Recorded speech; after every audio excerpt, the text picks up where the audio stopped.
Good afternoon, everybody, and welcome to our second webinar in our spring public series. This is Diversifying Your Collection as a Small Library, and we have with us today Elizabeth Timmons.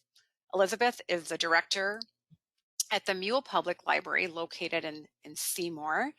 Seymour is kind of near both Green Bay and Appleton. It's part of the Outagamie-Wapaka library system. So Elizabeth is going to be talking about how do we diversify our collection when we have a small library, why it's important, and when we have a small budget. So I think this is going to be really helpful for a lot of us and really interesting. So Elizabeth, please begin.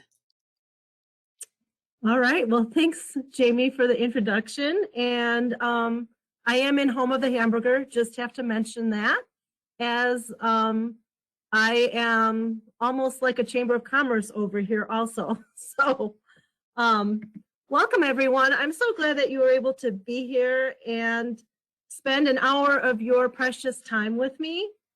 We're going to have a fun hour, and I really would like to start off by saying we need to understand that baby steps are steps nonetheless, and they're a good thing. One objective is for you to not come out of this overwhelmed. We are all doing our very best that we can, and just hoping that by the end of this, you pick up a few tips that will inform your forthcoming practice. First and foremost, along the same lines, I will be describing a mindset. I will be describing an attitude. And I think you will pick up on this as we go through the presentation.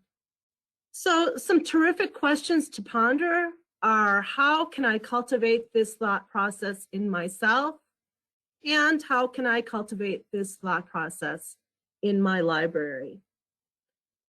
So we will begin with a very broad definition of the benefits of diversity. And this comes from Psychology Today, which is one of my favorite periodicals because it informs everything that we are living. And so this article was about the benefits of diversity. And some of the points that Elizabeth, the author of the article, notes are variability among and between all organisms builds strength. Diversity brings in new ideas and experiences, and people can learn from each other. Bringing in different ideas and perspectives leads to better problem solving. Working in diverse teams opens dialogue and promotes creativity. And learning about different ways to live our lives allows us to see that there are multiple ways of doing things. So I just like this really broad thought process of how diversity is just a very, very good thing in general. And next, I would like to move to some of the foundational materials from our library profession. Now, I will just go over these concepts briefly because I believe that you already recognize the importance of diversifying your collection by being in attendance here today. But from the ALA website, we have, in reference to diversifying collections, these are just some key points. And as you know, there is much to be said about everything, but I'm just trying to narrow this down a little bit to the things that I think apply most to our everyday work. So, acquiring materials to address popular demand, that's one thing that we are doing all the time. Engaging direct community input, addressing collection gaps, and addressing unexpressed information needs. And the way we do this is by selecting content in multiple formats, considering resources from self-published, independent, small, and local producers, and seeking content created by and representative of marginalized and underrepresented groups. So I found this great article by Sarah Park Dahlen that was in American Libraries. And she said, to be discerning and deliberate about the books and other media we purchase, program, and promote. We are committed to providing a full spectrum of resources and services to the community we serve. And this is an ALA core value. And probably the best quote out of this article that is dear to my heart is proactively collect and promote diverse books so that all readers have opportunities for the mirror and window reading experiences. Now, I first heard of this concept several years ago. It may or may not be familiar to you, but it's just so symbolic to me. And what it means is that when a patron comes into the library and is browsing and picks up a book, and this is a patron of any age, to the best of our ability, we should be offering content that is a mirror, meaning they see their own face, they see their own reality in the materials. But conversely, we also have an obligation to offer window reading experiences. And what is meant by that is that we're opening up a window to new perspectives, new ideas, new ways of being that the patron may or may not have any familiarity with. So one thing I hope that you just walk away with in your head is that you're thinking mirrors and windows, mirrors and windows. That is what my library can be. That's what my library already is. Do we have enough windows? That's probably the question that we are thinking about with diversifying our collection, that we need to offer more windows. We probably, hopefully, have a lot of mirrors, but how are we doing on the windows? Okay, so let's get realistic. There are only 24 hours in a day, and we have many other responsibilities than just purchasing and cataloging. Also, please, please, please note, I've been doing this for 19 years, and I am still learning and evolving daily. So my first tip would be enlist all the help that you can get. Just by virtue of doing this, you're already embracing diversity. Good for you. So my dividing strategy was a time management idea that I adopted very early in my tenure. I was overwhelmed by how much work it would take to cultivate so many collections in my building. So I got busy distributing the work. I will never forget when I got hired for this position and I was explaining to my husband about materials budget and how I was going to be responsible for spending this money. And he said, oh my God, do they know that it's just going to be a children's picture book collection and feminist materials?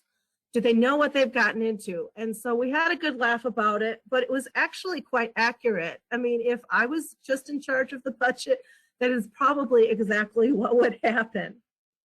So what I decided to do was divide the collections among myself and my staff as far as everybody being selectors.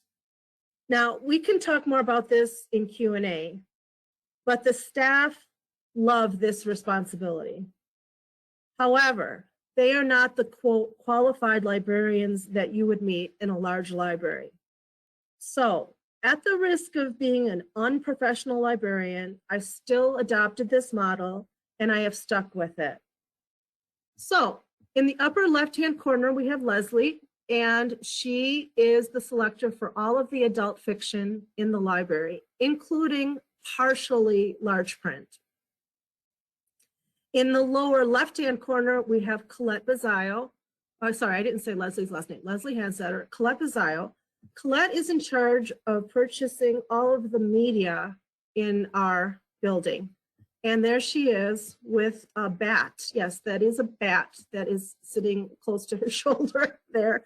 And I want to tell you that about says it all right there. A hugely creative woman that I get to work with every day. It's a blessing. Okay, to the right is me, of course, and I am in charge of all children collection development. And then in the center here, we have Jill Malik, and she is all adult nonfiction.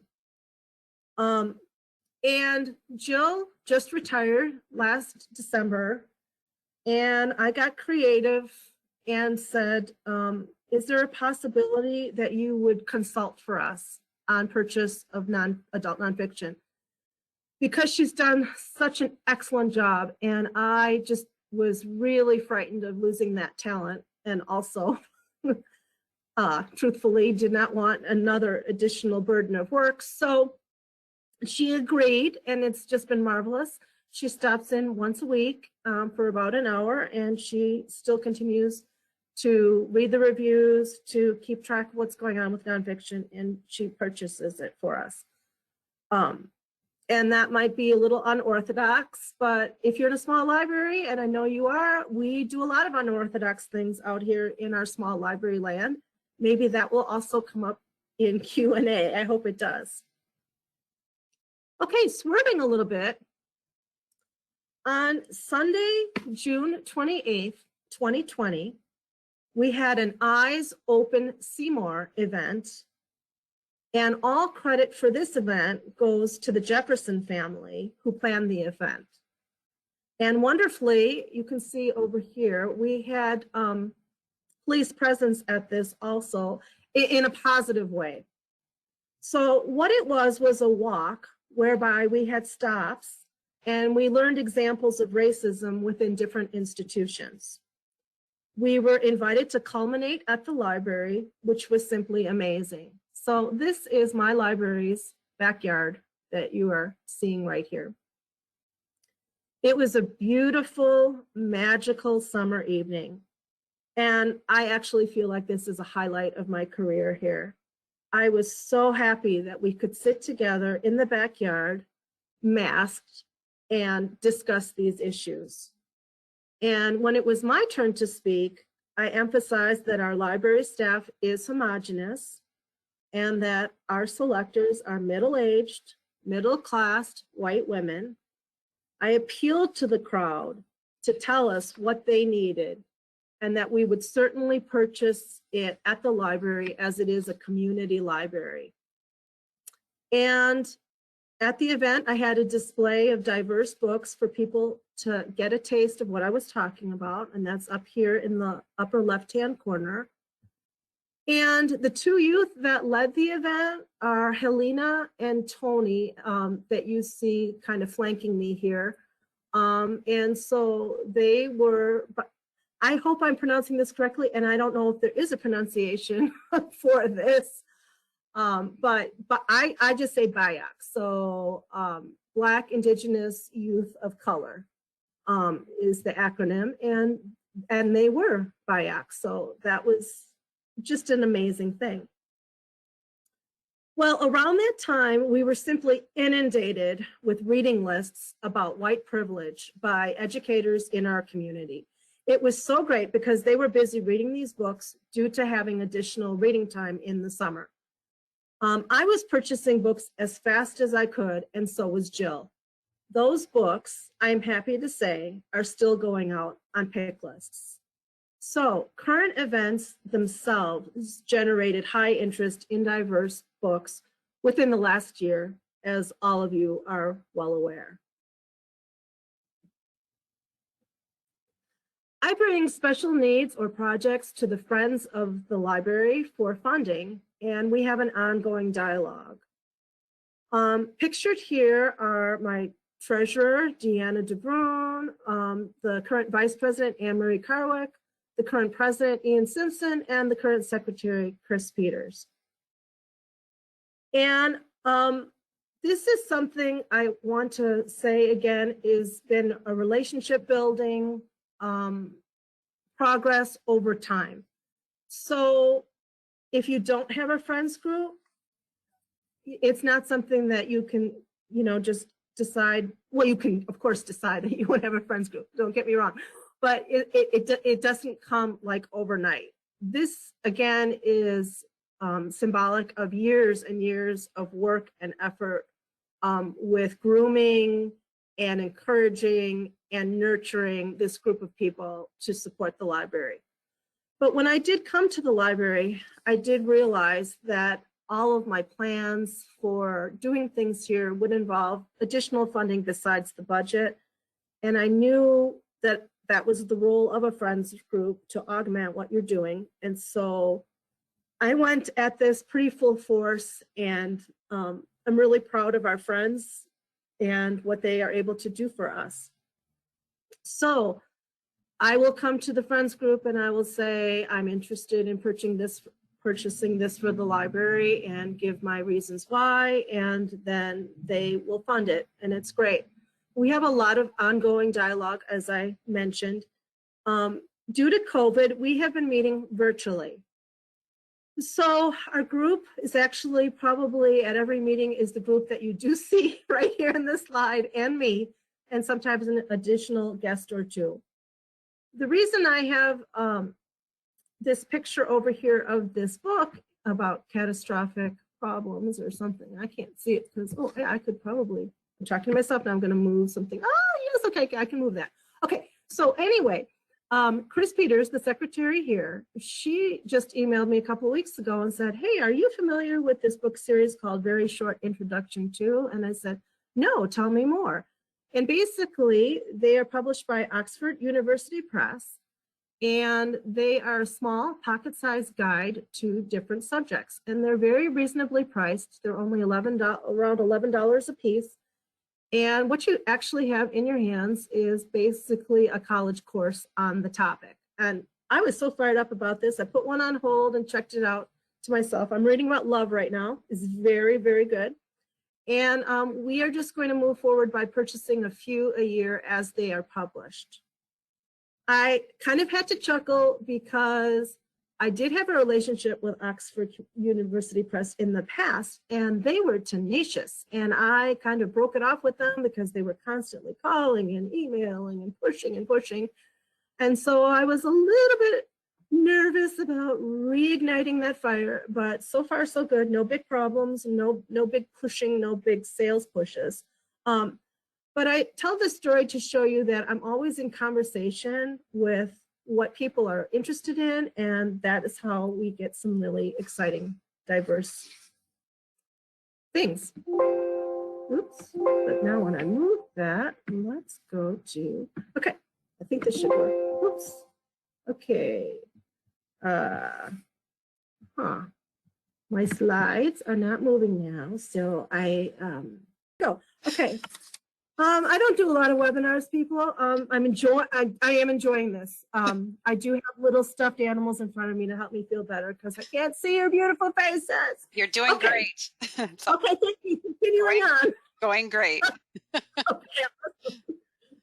Okay, our friends in the Yale Public Library does fund our book page subscription, which is an excellent resource for diverse book reviews, distributed to patrons first come, first serve, and then we, meaning staff, also rely on this heavily for collection development. I am impressed with this publication's commitment to diverse voices. Now, I know this is pricey, and we can talk more about this again when we get to our Q&A, but I would invite you to consider, even if you could just get a donor committed to funding this one thing for your library, it would make a significant difference to you. And I know that there are people that are already doing this, and I am not talking down to you. I'm just saying that this is a great tool, and then if you haven't already been using it, it might be something to consider. I know some people in my library system several years ago that got creative with this, and they did one subscription and they split it between 2 locations because they were small. So that's one way around that too. But it is valuable and it's worth having. And it's also giving the message out to the public that, look, this is what libraries are about. That we are about looking at all of these diverse things. So that's great. book page. I can't say enough good things. They email also all sorts of artwork that you can put on all your social media to promote them. Okay. Hiring for diversity is always a thing that we worry about and contemplate and think about. And again, this is really tough out here in small library land. There's just not a lot of diversity in our communities to draw upon. But I had a happy accident that I just wanted to share with you. On the left-hand side over here is my staff member. Her name is Karina Menting, and she is from Finland. And she brings with her a European perspective. English is her second language. However, she is completely fluent in English. She brings fresh eyes, and her daughter Sarah also has brought fresh eyes, and they have just strengthened our library. It is just wonderful when Karina is picking out things to read. It's wonderful to see Sarah picking out things to read, and they tell stories of what they read in their homeland, and they compare and contrast, and it has just been wonderful. I also actually have everybody on my staff do programming in the summertime. Believe it or not, everybody has to help out with this, and they love it. And so Karina did a whole program with us about orienteering, which is one of the classes that you have when you are in grade school over in Finland. And our patrons loved it, and it was very informative also. So in this picture, she's being interviewed by one of the high school students about her country. And the domino effect, what I mean by that is that then you will recall Rock and Read, the reading program that we had a few summers ago. We were searching for people, particularly youth, to come to our library and play their musical instruments and do performances for our patrons. And so Karina said, oh, hey, yeah, I'm in the Finnish American Club, and I know a young woman who can play the harp, and she will bring the harp to the library and play. And that is what you see in the image on the right. It was amazing. I mean, just even look at the harp itself. Absolutely gorgeous. Just so much learning happened on that cultural exchange day. Just makes me so very happy. And then, of course, in the background there, you've got Hamburger Charlie, who is the person that we believe invented the hamburger in Seymour, Wisconsin. But enough about Seymour. My tip number 2 is build a reputation for seeking variety. So via your community conversations and your social media presences, you can emphasize that you love an exchange of ideas. And that is probably my mantra. I'm always talking books with people. I'm always talking movies with people. And I'm always saying the tagline, that's available at the library. Did you know you could check that out at the library? We have all of this great variety. So just recently, early this year, to the left, you see a picture of me accepting a book from the local Lions Club. And to the right, you see me accepting a book from a local author. And excitement is generated. People like to be recognized. Everybody likes to be recognized. That's a good thing. I want you to note that these kinds of exchanges are no cost to the library, right? It's a donation. It's something we can put in the collection. It's local. It's great. But I also do want you to know, I don't want to give the impression that we add everything. I am discerning. I do turn down items diplomatically when they will not strengthen the collection.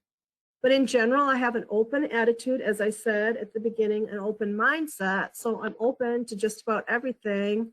And that seems to really pay off for us.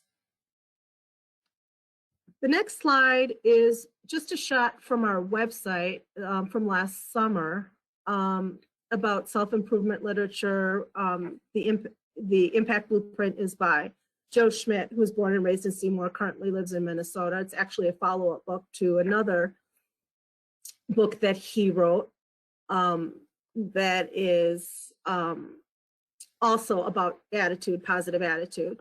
And then we have a patron who has written some books about hiking the Ice Age Trail, and those two are featured at the bottom, and we've purchased those and added them to the collection. And I'm still in contact with her as to probably doing a program when we are able to do programs again. So that's totally exciting.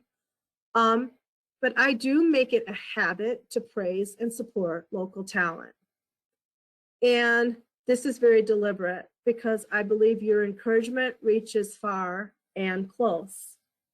So what I mean by this is it's an ongoing habit. People enjoy being a part of it.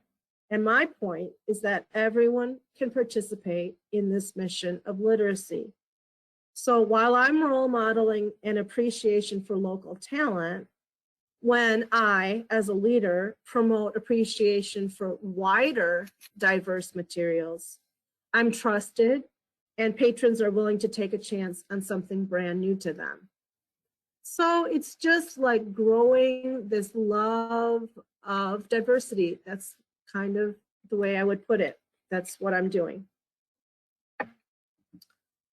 Also, if you have this ability, I would recommend that you build a relationship with an independent bookseller if possible. So our closest independent bookseller is in Green Bay. It's called the Lion's Mouth, and the proprietor is named Amy. And we just have this terrific relationship with her. I drive over there and buy books for the library. I see what's going on. And she's cognizant of offering diverse goods. So this is very helpful to us. And as you know, sometimes you just need to have your hands, you need to have the books in your physical hands to assess them and think about them and look at them. And of course, this has been harder during COVID for me to be driving over there, but we're doing what we can, and it's great.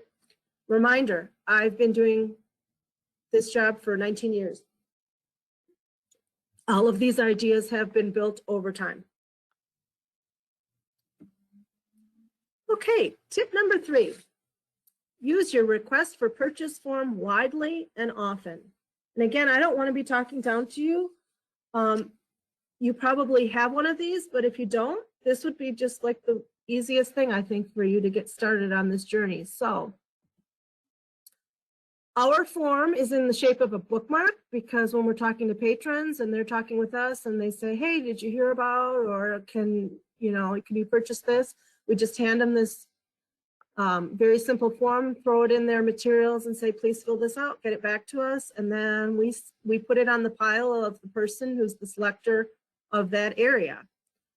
I explained that the library is built on the taxes that the patrons pay, so we welcome patrons' input to have the materials in our collection that they would like to engage with. So often, as you know, if one person is interested, someone else will be too. One note on this, always get back to the patron about the action that was taken or the decision that was made. And we do have this online also, so I'm just going to click out to InfoSoup, which is our catalog.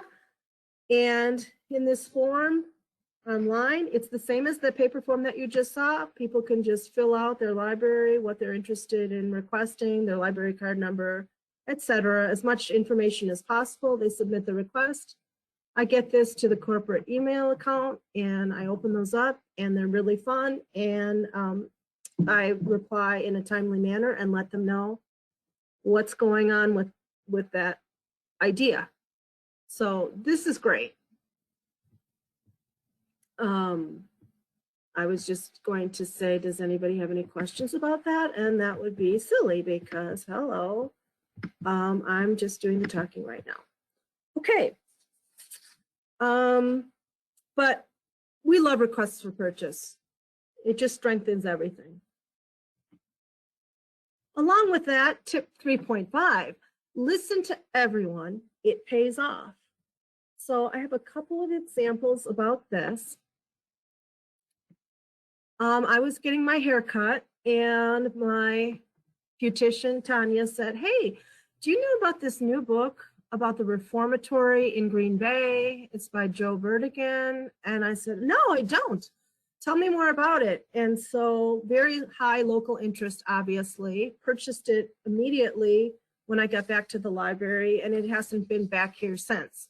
So high interest, very local. Names in the book would be people that other people would know.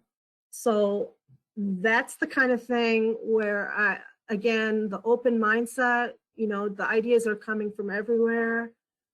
It's so fun, just pounce on them and away you go. To the right, I had a patron who asked me about this book. We had a little real estate problem. I'm gonna start chuckling because that is just such Oneida humor, okay? They're talking about the reservation as a real estate problem. And highly featured in this book is the comedian, rest in peace, Charlie Hill. And so, again, I think I may have mentioned my proximity to the Oneida Reservation. We have cross patronage, and the reservation's just down the road. In fact, I live on the reservation. So this was just a great find that someone mentioned it, and then sure shooting after they mentioned it, it was on Wisconsin Public Radio, and then all of a sudden there was a lot of interest in it. And so it's another book that I just purchased quickly. I was so excited. I want to read it myself, but I'm in line like a good librarian is. But it, again, it has not come back since we purchased it. So that always makes you feel great. Okay, tip number 4, diversify your formats. So this is appealing to differing learning styles. So my creative staff and I have played with diversity of formats for years now. So in the next slide, you're going to see the 3 collections that really are pretty unique to our location and are drawn upon from other libraries in our consortium, but also people who, when we are open and we have people in the building, are very excited to browse these collections. So upper left-hand corner, playaways. If you're not familiar, it's basically an MP3 player of one story. The patron or user provides their own earbuds. The library, in our case, the library provides the batteries. You put the battery in, and I'm sorry I didn't put an image in here of, it looks like when we were younger, you know, forward, backward, pause, kind of little piece at the bottom that you just control your listening. You can control the volume. They are just great. They're very slick. I believe they're very economical because they are way cheaper than books on CD. Through the course of the years, I've been patient. Initially, we had a lot of them break, and I was wondering if we were going to continue using them, and they got under control of doing better with their product. And these are also used in school, so they're just great. You can, I would like to grab one when I'm going to cut the lawn or when I'm going to vacuum the house. They're just awesome. Okay, to the right, we have a very big anime collection at our location, and that would be back to Colette, the lady that was wearing the bat on her shirt earlier in the presentation. She's awesome. She also does anime afternoons with people here at the library where they binge watch anime. Okay, I have no idea what's going on except that people are having a great time. She has invited me countless times to join in. I have sat here, I've tried to watch this stuff. I don't understand it, but I do understand it's an art form, and I do understand that it's filling a very particular niche, and I love it that we have this here. And then at the bottom in the center, we have a really great graphic novels collection. Now we've, again, I must emphasize, we have been working on that for years. So even though graphic novels are super, super hot right now, we were doing this when they were just little embers. And so we've got a really great collection. And Also, the schools, I work heavily with the schools, and they're so happy about our graphic novel collection because they're also promoting those in English classes over at school. Okay. Oh, I did want to mention here that we started each one of these 3 collections, we started with funds from the Friends of the Neal Public Library. So in other words, I brought the format to the group. I said, we're interested in starting a mini collection with this. We just want to see whether they will go or not, whether people will be interested or not. And in each of the 3 cases, we had wild success, and then we were able to grow the collection ourselves through our own budget. But that was how we started. We had startup funds from the Friends. Okay, tip number 5, recognize finds when you see them. So coming through to fill holds or popping up when you're browsing your catalog. For me, taking my turn to process the incoming holds is a gold mine. That is where I get many great ideas right in my hands. Here's just a tiny recent example. I was prepping a May Day display, and I found out that May Day is also Lei Day in Hawaii. Lei Day is when Hawaiians celebrate the history of the lei, and they enjoy making them and wearing them. So what's not to love? This cute book flips. So one side you read about the tradition of May Day, then you flip over the book and you read about the tradition of Lei Day. $16.95 on Amazon.com. I'm not getting any royalties from pushing that, but just like an exciting find. Okay, and we can't keep talking without mentioning COVID. This crisis has taught us so much about being better librarians. I think that you would agree. So this is the circumstances at my location. We have been offering curbside service from April 27th, 2020 through the present, and we will be reopening our doors with modifications on June 1st. This is our foyer, which I also, up above, which I always believed was an unfortunate waste of space, and then it turned out to be completely conducive to curbside delivery. So what you see on this bench is all of the orders lined up alphabetically. The patron comes to the door, rings the doorbell, and then we run their order out to them. I have to give credit to the graphic at the bottom by Chad from Outagamie Wapaka Library System so that we were able to get this really nice graphic out to the public and promote what we were doing. Curbside service, it emerged from book bundles, then to book bags, and now what it has really done for us has engendered an ongoing dialogue with patrons via the phone and a Gmail account. And so this is the kind of conversation that happens from me. I noticed that you like this, and this came across, and I thought you might like this. So, and my staff does this as well. So we're inviting people to join us, the librarians, in our excitement of our ever-changing collection with new items daily. The library is such an exciting place with a free flow of information, and this world is for all of us with our library card.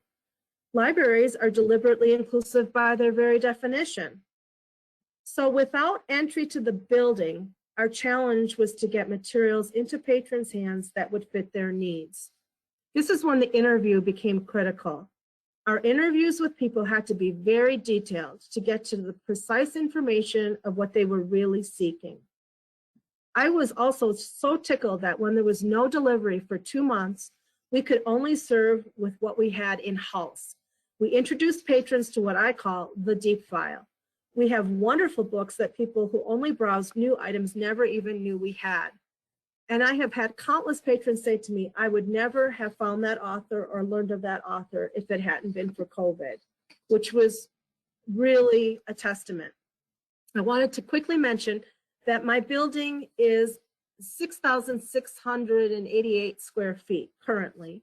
And so that is why it is impossible to do the required distancing in our building. And that is why we have stuck to the curbside model this long.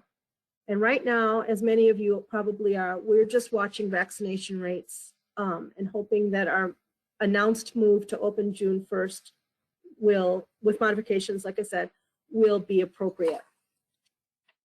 So ordinary time responsibility, give the patrons what they want, have things available for patrons to discover that they did not know they wanted until they had them in their hands.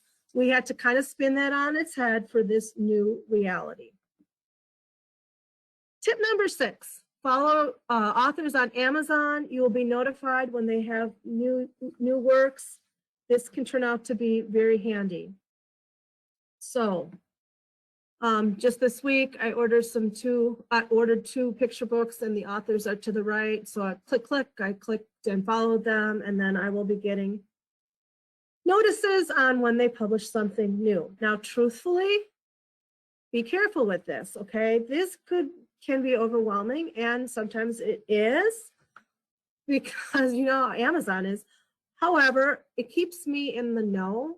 And especially, I'm sure some of you have this practice too. If you hear something from 5 different sources, then it's like, aha, okay, yes, this is something I need to pay attention to.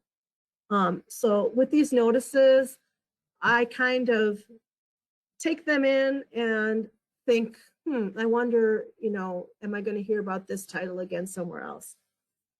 It's almost like having a standing order, but you're not. You're in charge of yourself. So anyway, I have found this to be super helpful. We have tip number 7, avail yourself of resources that focus on diversity. These resources are concerned, and they're already doing the heavy lifting. As you know, in the state of Wisconsin, we just have so much help to do a great job. So we're not going to look at these, but I'm just going to mention. And sometimes we have to dust these things off and remember, yeah, of course, CCBC, that's right here in Wisconsin. I can answer that reference question by looking at the CCBC site, or I can get an idea about purchasing something in a certain subject area, by looking at the CCBC headings.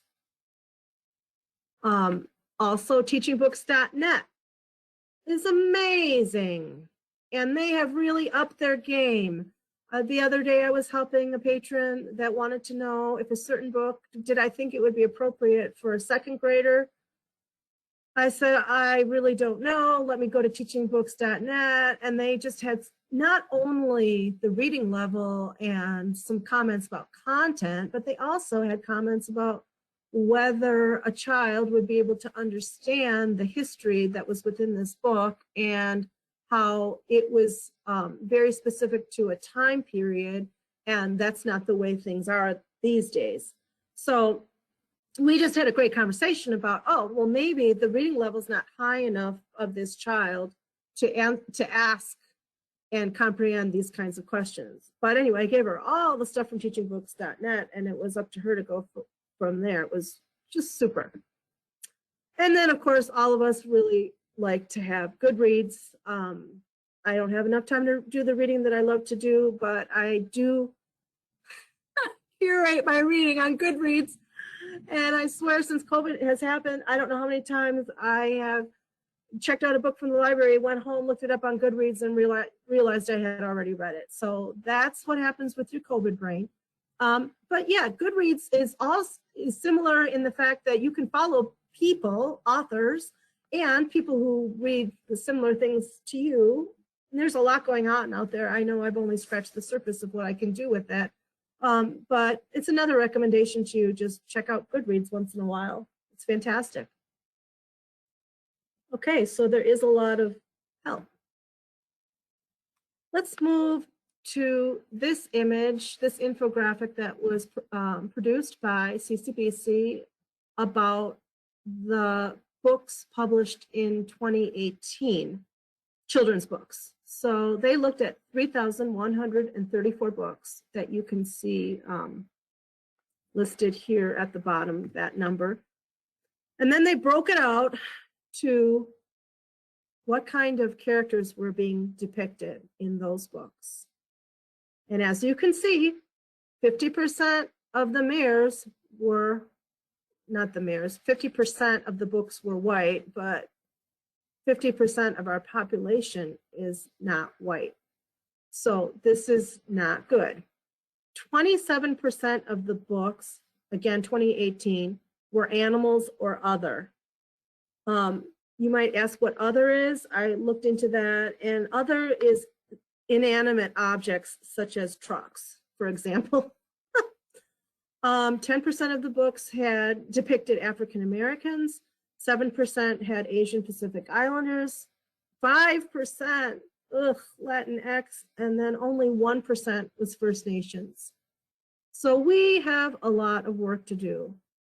I'm probably going to butcher that acronym now, but we also need, societally, we need BIPOC publishers and BIPOC authors. So we need Black, Indigenous, people of color throughout, right? Not just, we need them we need the diversity everywhere in order for the books to come about. So you will continue to hear this in our profession because this is a huge issue and of high concern.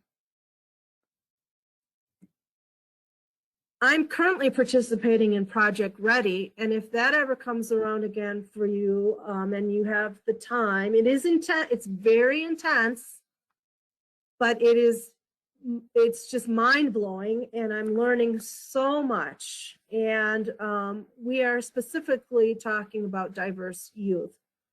And this was a slide that I thought was excellent about our effective library collections for BIAC. So they are meaningful, they help youth understand themselves and their world.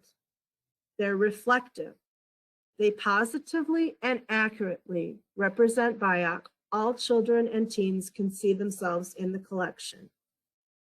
Effective collections are validating. They affirm the value of diversity. Effective library collections are relevant. They relate to the lived experiences of BIAC. They are enabling. They empower youth to make positive change in their own lives and communities. And they're inclusive. They reflect the broadest possible spectrum of diversity in terms of content and authorship. Elizabeth? Yeah. I just wanted to let you know we have just over 10 minutes to go, and we did have a few questions come in already. But Okay. we can stay on a little bit longer than the hour to take questions as well. So I think I can stay on pace.